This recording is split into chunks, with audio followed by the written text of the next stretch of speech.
In every thought you think, in every action you take, in every drive that fuels your ambition, remember this. Self-expression isn't simply self-expression. It's really about self-direction. It's not just about who you are, it's about where you're going. How you think, how you move, how you motivate yourself, all of it is shaped by self-direction. And ambition is the natural outcome of that. Positive self-direction says, I know who I am, I know where I'm headed, and I'm gathering the knowledge, experiences, feelings, and philosophies that will guide me toward the opportunities I know will appear, even if I can't foresee them right now. Chances are, you've already spent a good deal of time thinking about it. You've been working on refining yourself, working on your attitude, your health, your ability to manage time. You've been shaping the very foundation of who you are, all while seeing yourself already standing in the place you aim to be. You've envisioned it, you've written it down. And every day you engage in that conversation with yourself asking, is what I'm doing today moving me closer to where I want to be tomorrow? Am I making the right adjustments? Am I fully committed to doing what's necessary? Will I keep doing it until my direction shapes my destination? Now, here's a key question you must ask yourself. Are the daily disciplines I'm committed to truly taking me where I want to go? It's a question worth asking at the start of each day, at the beginning of each week, each month. Because here's the deal.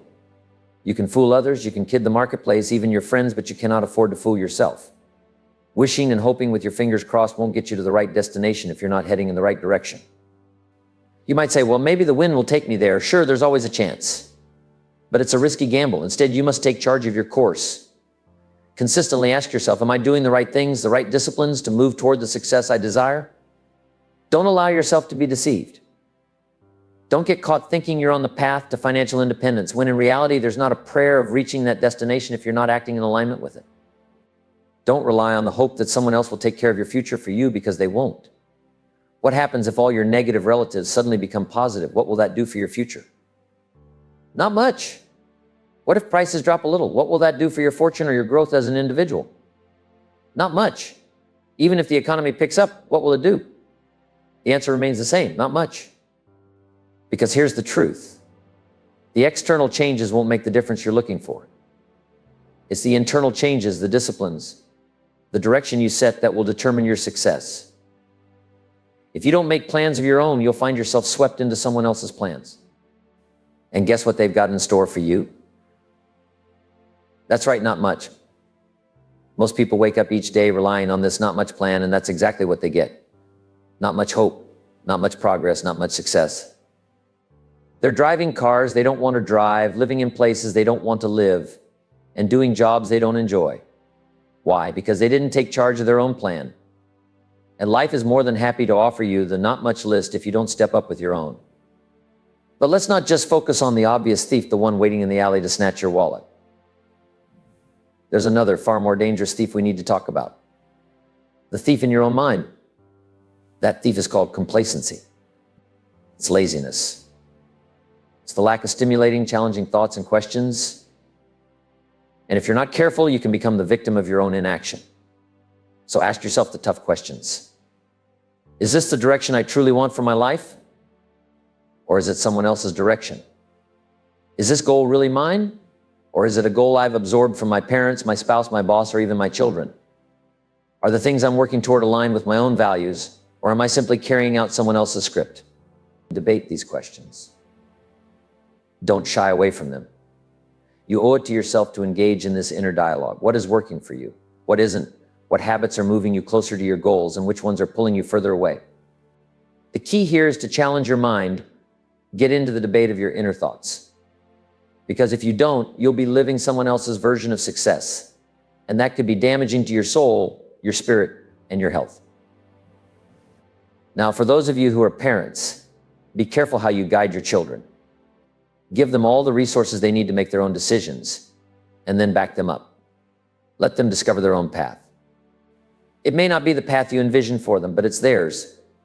And when they own that direction, they'll reach their own destination. That's how life works. It doesn't work when we try to impose our plans on someone else's life, even if they are our children. What if you suddenly realize that the life you're living isn't really yours? That the goals you're chasing belong to someone else? Well, the good news is you can change that. But change doesn't happen overnight. The decision to change, however, can happen in an instant. A new goal, a fresh vision can inspire you in a single day and ignite your desire to take control of your life. That's the power of direction once you set it. Everything else starts to follow. But the final destination, the success you're aiming for, that still requires time and effort. Let's take the example of starting a new business. You get a brilliant idea, and what's the first thing you do? You don't expect success to fall into your lap the next day, do you? No, you create a plan, a business plan, a marketing strategy, financial projections. You take it step by step. You nurture the idea, you give it time to grow. You don't rush it because you know that great things take time. You need patience, persistence, and the discipline to follow through. And that's the key. Success, real success, takes time. It takes nurturing and dedication. You've got to put in the work, make the sacrifices, and stick to the plan. Be patient. The rewards will come, but only if you take control of your own direction and give it the time it needs to flourish.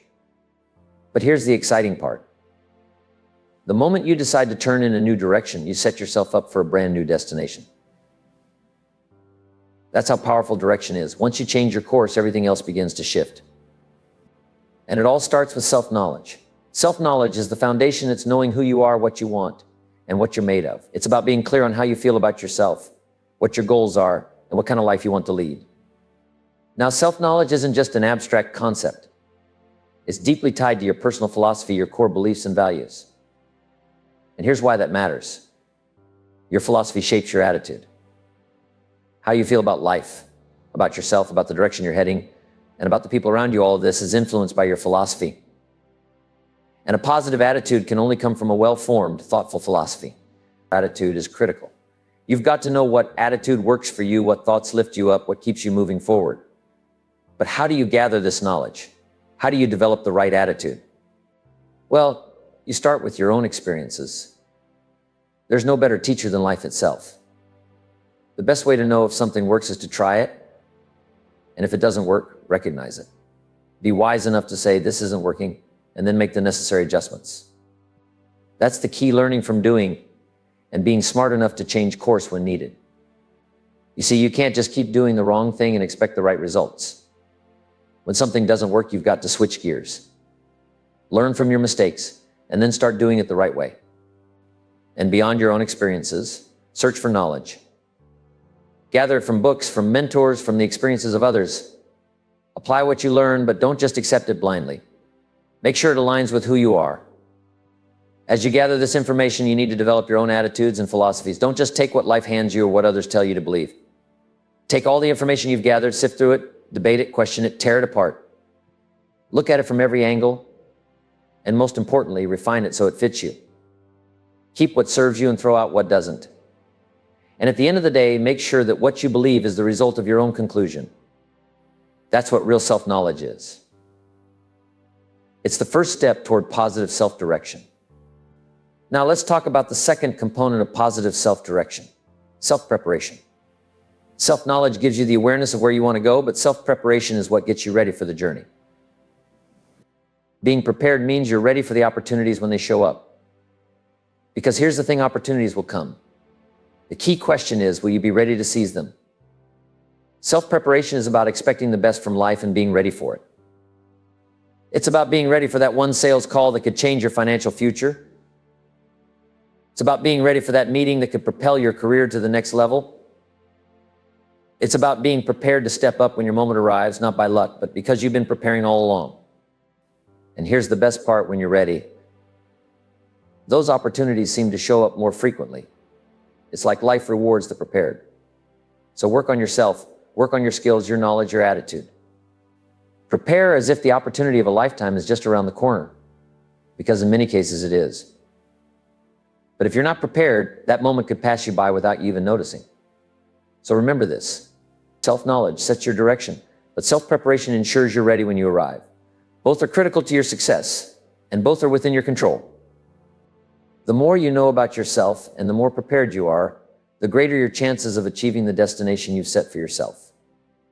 Now, for those of you who are parents, think back to that moment when you first found out a new member of the family was on the way. What did you do? You immediately started getting ready. You picked up the books on how to care for a baby, asked for advice from those who had been through it before, and began buying everything you needed for this new life. You started planning, defining how you were going to parent, and adjusting your lifestyle. You made room for the changes that were about to come, changes to your time, your finances, and your daily routines. You got ready. Well, preparing for your own life works the same way.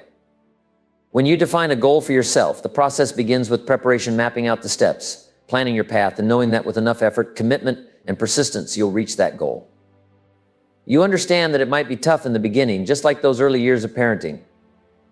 The sacrifices, the late nights, the hard work, these are all part of the journey. But here's the thing. When you know it's worth it, you prepare for it. Now let's talk about faithfulness to your process. If you wish to be entrusted with great things, to have influence, power, or leadership over many, you've got to first show faithfulness with a few. It's in the small things, in the early stages, where your discipline is truly tested.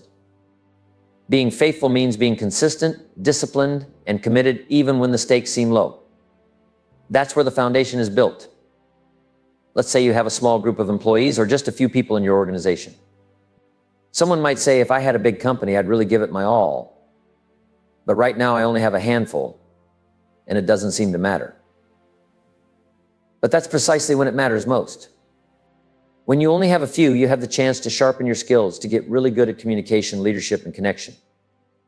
When it's just a few, you can know them personally, you can pour more of your heart and soul into your work, and you can prepare yourself for larger opportunities. Now, when you're faithful with just a few, faithful in learning, growing, and serving those around you, you're laying the groundwork for future success. You're building a reputation, honing your skills, and proving that you're ready for more. It's in your enlightened self-interest to give your best when the stakes are small, because that's what prepares you for when the stakes are high. And when a leadership position opens up with a larger group, you'll be the one they call. Not because of luck, but because you've already demonstrated your capacity to lead. The same principle applies to your finances. Someone says, oh, if I had $1 million, I'd be really smart with it. But right now, I'm just living paycheck to paycheck to paycheck, and I don't even know where the money goes. Ever hear that phrase, I don't know where it all goes? Let me tell you, that's the kind of thinking that keeps people stuck. If you don't know where your dollars are going now, how can you expect to manage a fortune?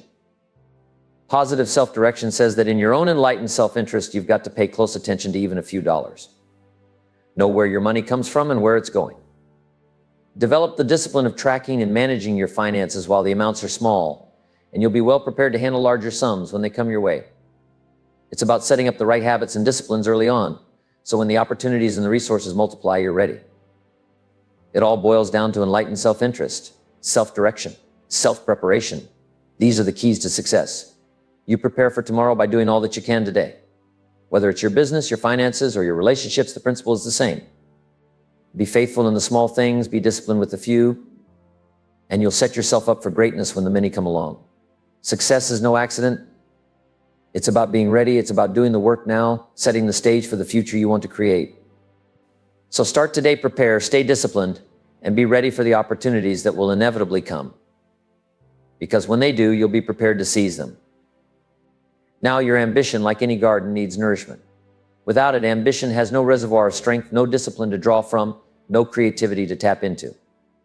Without the right principles behind it, your ambition is starved. And here's the thing, if you're serving your ambition, instead of it serving you, you're headed for trouble.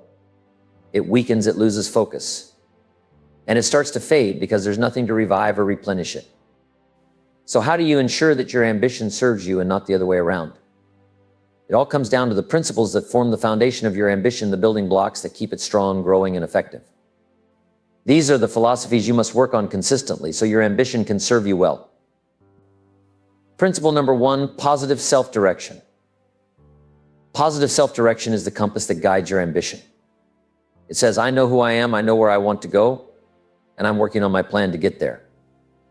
In this principle, you are constantly accumulating knowledge, experiences, and philosophies, everything that helps you make informed decisions about your life.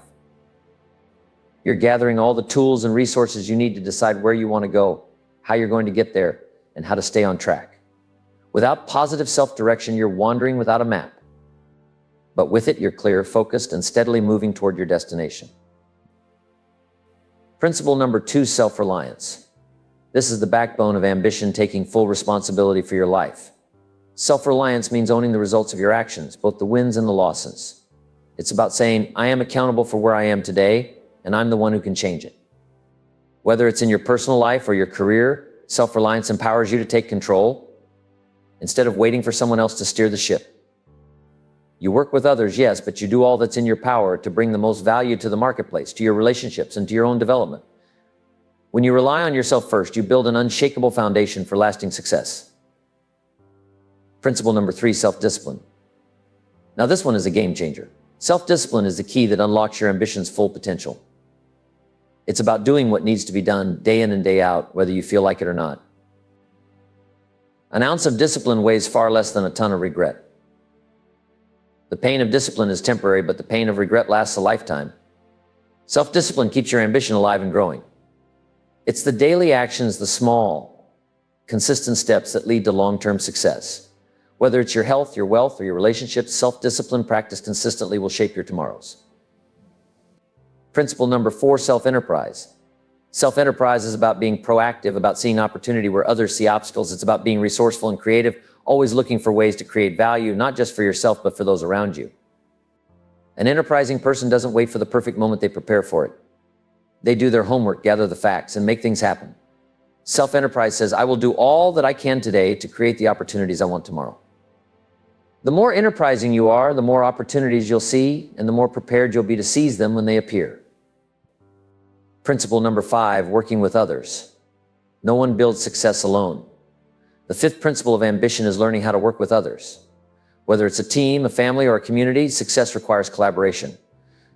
It requires humility, the willingness to share credit, to give others their due, and to put your ego in check. It's hard to find a rich hermit, as the saying goes. True ambition understands the power of relationships. It understands that to succeed, you need the support, insights, and talents of others. The strength of a team is what makes the dream work. Each of us needs all of us to reach our goals. Finally, the 6th principle of ambition is self-appreciation. This is the quiet but powerful act of acknowledging the journey you've been on, the choices you've made, and the person you're becoming. Success isn't just about hitting the big milestones. It's about recognizing the steady progress toward your personal goals. It's about appreciating the lessons learned from both success and failure, understanding that each is part of the process. Self-appreciation keeps your ambition healthy and balanced. It reminds you that it's okay to enjoy the rewards of your hard work, and that ambition, when rightly directed, leads to fulfillment not just for you, but for those around you.